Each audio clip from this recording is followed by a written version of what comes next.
आता रहा, कहता रहा कि जरा गिरा के दिखा दो, ये बिल्डिंग कभी नहीं गिरेंगी। और आप लोग अपना अपना रजिस्टर पढ़ रहे हैं, तारीखें याद दिला रहे हैं कि इस तारीख को शपथ ग्रहण हुआ था, उससे इतने घंटे या इतने दिन पहले उन्होंने प्रोजेक्ट अप्रूव कर दिया था। हमारी गलती नहीं है, हमारी गलती नहीं। सोचिए जरा, ये लोग, ये जो मलबा आपको दिख रहा है ना आसपास, ये जो टावर्स हैं इससे सटे हुए, इन्होंने 12 साल 10 साल से ज्यादा का वक्त हो गया लड़ाई को।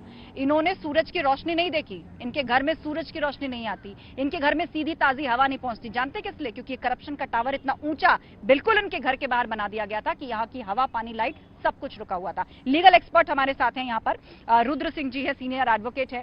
रुद्र जी, आपने जिक्र किया कि भ्रष्टाचार के खिलाफ संदेश तभी पूरा होगा, एक तरफ तो ये टावर डिमोलिश हो गए, दूसरा ये कि उन करप्ट ऑफिशियल्स पर कार्रवाई हो। लेकिन अक्सर हमने देखा है कि मामला राजनीति में फंस जाता है, और एक धारणा ये भी है लोगों में कि अधिकारियों का कुछ नहीं बिगड़ता। सरकारें होती हैं, ज्यादा से ज्यादा बदलती हैं, ज्यादा से ज्यादा ट्रांसफर हो जाता है, लेकिन जो करप्शन होता है वो हो चुका होता है। तो क्या स्ट्रांग मैसेज देना चाहिए कि ऐसे अधिकारियों पर भी सख्त कार्रवाई हो?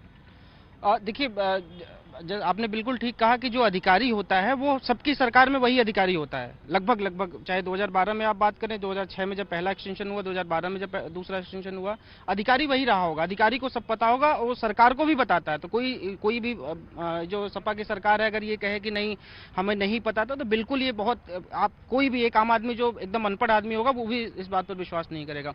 दूसरा, मैं आपको एक जो जजमेंट है, जजमेंट की एक लाइन, बहुत इंटरेस्टिंग लाइन आपको बताता हूँ।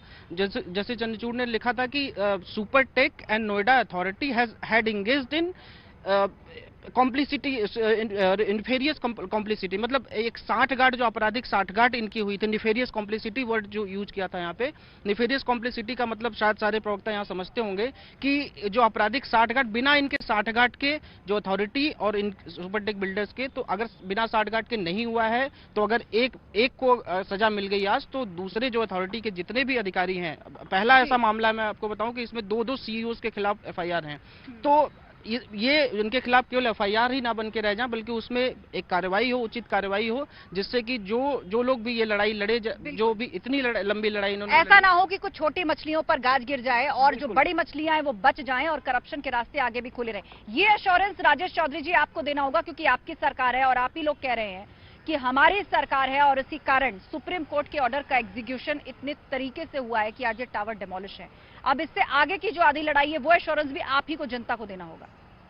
देखिए, अभी मैं सपा के प्रवक्ता को सुन रहा था, मार्च में बसपा की सरकार ने उसको अनुमति दी दूसरा टावर बनाने के लिए, मार्च में सपा की सरकार बन गई, उसके बाद भी ये टावर बड़ा होता चला गया। किसके शासन में बना? एक बात। दूसरी बात, बार बार वो चार्जशीट की बात कर रहे हैं कि 2014 में एफआईआर दर्ज हुई, 2014 में एफआईआर दर्ज हुई।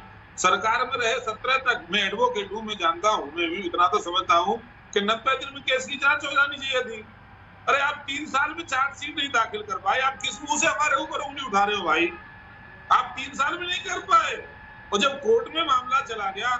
नहीं, राजेश चौधरी वो कह रहे हैं कि उन्होंने पहले कमेटी बनाई, फिर एक हाई लेवल कमेटी बनाई, फिर एक्स्ट्रा हाई लेवल कमेटी बनाई, उसने रिकमेंड किया कि एफआईआर कीजिए। तो 2014 में उन्होंने एफआईआर कर दी थी। आपको पता है कि 10 दिन पहले कोई सरकार, जाने वाली सरकार अनुमति देके जा रही है, तो उसमें कमेटी की क्या आवश्यकता थी? निरस्त कर देते उस परमिशन को, क्योंकि ये भी मिले हुए थे, ये भी इंगेज थे। और माननीय सुप्रीम कोर्ट में ये मामला है, जांच हुई है। जनता पार्टी की तरह नहीं है, जो संवैधानिक संस्थाओं की बात नहीं मानती है। समाजवादी पार्टी एक संवैधानिक संस्थाओं का सम्मान करती है, बिना जांच पड़ताल के कोई कार्रवाई नहीं करती है। आपकी तरह नहीं, आंख उठा के गए, सो के उठ गए, कार्रवाई कर दी। अरे आप लोग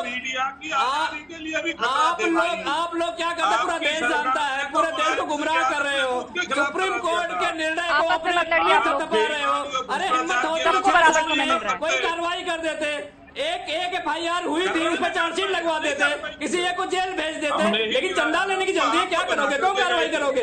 काटो मलाई, क्या दिक्कत है? जनता की जेब कट रही है, आपको कोई फर्क नहीं पड़ता है। आपके मुंह में मलाई जानी चाहिए, मुंह काला करके मलाई खाओ, इससे ज्यादा क्या हो सकता है? लड़िए मत, आपस में मत लड़िए, आपस में शांत होइए, पहले शांत होइए। राजेश चौधरी, धर्मेंद्र यादव शांत होइए, दोनों शांत होइए। मेरा सवाल सुनिए, मेरा सवाल सुनिए। जाते जाते डिबेट अंतिम पड़ाव में है। धर्मेंद्र यादव जी, एक सेंटेंस में मेरे सवाल का जवाब दे दीजिए कि करप्शन की जो इमारतें आज ढेर हुई हैं, क्या ये सही हुआ या गलत हुआ? सख्त संदेश गया या नहीं गया? माननीय उच्चतम न्यायालय ने कहा है कि आपराधिक साठगांठ है, बिल्डर का और अथॉरिटी का। तो मैं कहता हूं कि बिल्डर और अथॉरिटी के जितने भी इसमें लोग लिप्त हैं, वो चाहे भारतीय जनता पार्टी जुड़े हों, सबके खिलाफ कठोर से कठोरतम कार्रवाई हो, ताकि भविष्य में कोई बिल्डर और अथॉरिटी कोई अधिकारी इस तरह करने के 10 बार सोचे। और भारतीय जनता पार्टी जो अपना मुंह काला करी है सुप्रीम कोर्ट के डंडे के बाद कार्रवाई की है, ये सही हुआ कि नहीं हुआ? न्याय संगत सुप्रीम कोर्ट का जो फैसला है इस देश में बिल्कुल सही है, बिल्कुल सही है, बिल्कुल सही है, उसमें कोई दो राय है ही नहीं, बिल्कुल दो राय नहीं है। भारतीय जनता पार्टी का मुंह काला हुआ है, इससे बढ़िया क्या हो सकता है मुझे बताइए? अपना मुंह जाके शीशे में देखेंगे आज चौधरी साहब। किसका मुंह काला हुआ है ये जनता तय करेगी। धर्मेंद्र यादव जी, आप जैसे शब्दों का इस्तेमाल कर रहे हैं, ये जनता तय करेगी, क्योंकि इसके दागों से कोई नहीं बच पाया है। पूर्व में आपकी सरकार थी, उससे पहले बसपा की सरकार थी, 1 दशक से ज्यादा ये लंबी लड़ाई लड़ी, और ऐसे में आप और बसपा एक दूसरे पर आरोपों का ठीकरा फोड़ रहे हैं, वो भी जनता देख रही है। और किस तरीके से बीजेपी सरकार कह रही है कि हमने सुप्रीम कोर्ट के ऑर्डर का ईमानदारी से और तरीके से एग्जीक्यूशन कराया, वो इच्छा शक्ति थी कि जो फैसला दिया गया है वो समय से अंजाम तक पहुंचे, इसीलिए ये ताश के ढेर की तरह इमारतें बिखर कर आज मलबे में तब्दील पड़ी हुई हैं। और बड़ा सवाल यही है कि क्या वाकई इससे भ्रष्टाचार के खिलाफ एक कड़ा संदेश जाएगा?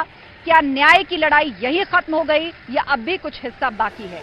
लीगल एक्सपर्ट्स ये मान रहे हैं कि जिन भ्रष्ट अधिकारियों की साठगांठ के कारण ये टावर्स बनकर तैयार हुए थे, उन पर भी सख्त कार्रवाई होनी चाहिए, और कोई निचले स्तर के कर्मचारियों पर नहीं बल्कि टॉप लेवल तक यदि करप्शन मिलता है तो सख्त संदेश पहुंचाया जाना चाहिए। आप सभी मेहमानों का शुक्रिया इस चर्चा में शामिल होने के लिए। हमारे साथ रुद्र जी जुड़े थे, लीगल एक्सपर्ट, आपका भी बहुत बहुत शुक्रिया अपने विचार रखने के लिए।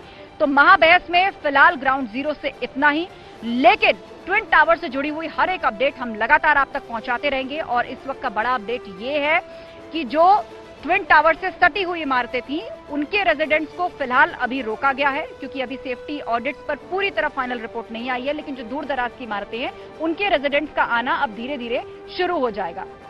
जीवन पटरी पर वापस लौट रहा है, लेकिन हाँ, थोड़ा प्रदूषण, थोड़ा धूल का गुबार है, और उम्मीद है कि जल्दी ये भी ठंडा पड़ जाएगा। लेकिन नहीं ठंडा पड़ना चाहिए तो वो है भ्रष्टाचार के खिलाफ माहौल, वो संदेश जो इस ट्विन टावर के ध्वस्तीकरण के बाद गया है। आप सभी मेहमानों का शुक्रिया। महाबहस में इतना ही, लेकिन खबरों का सिलसिला जारी है। आप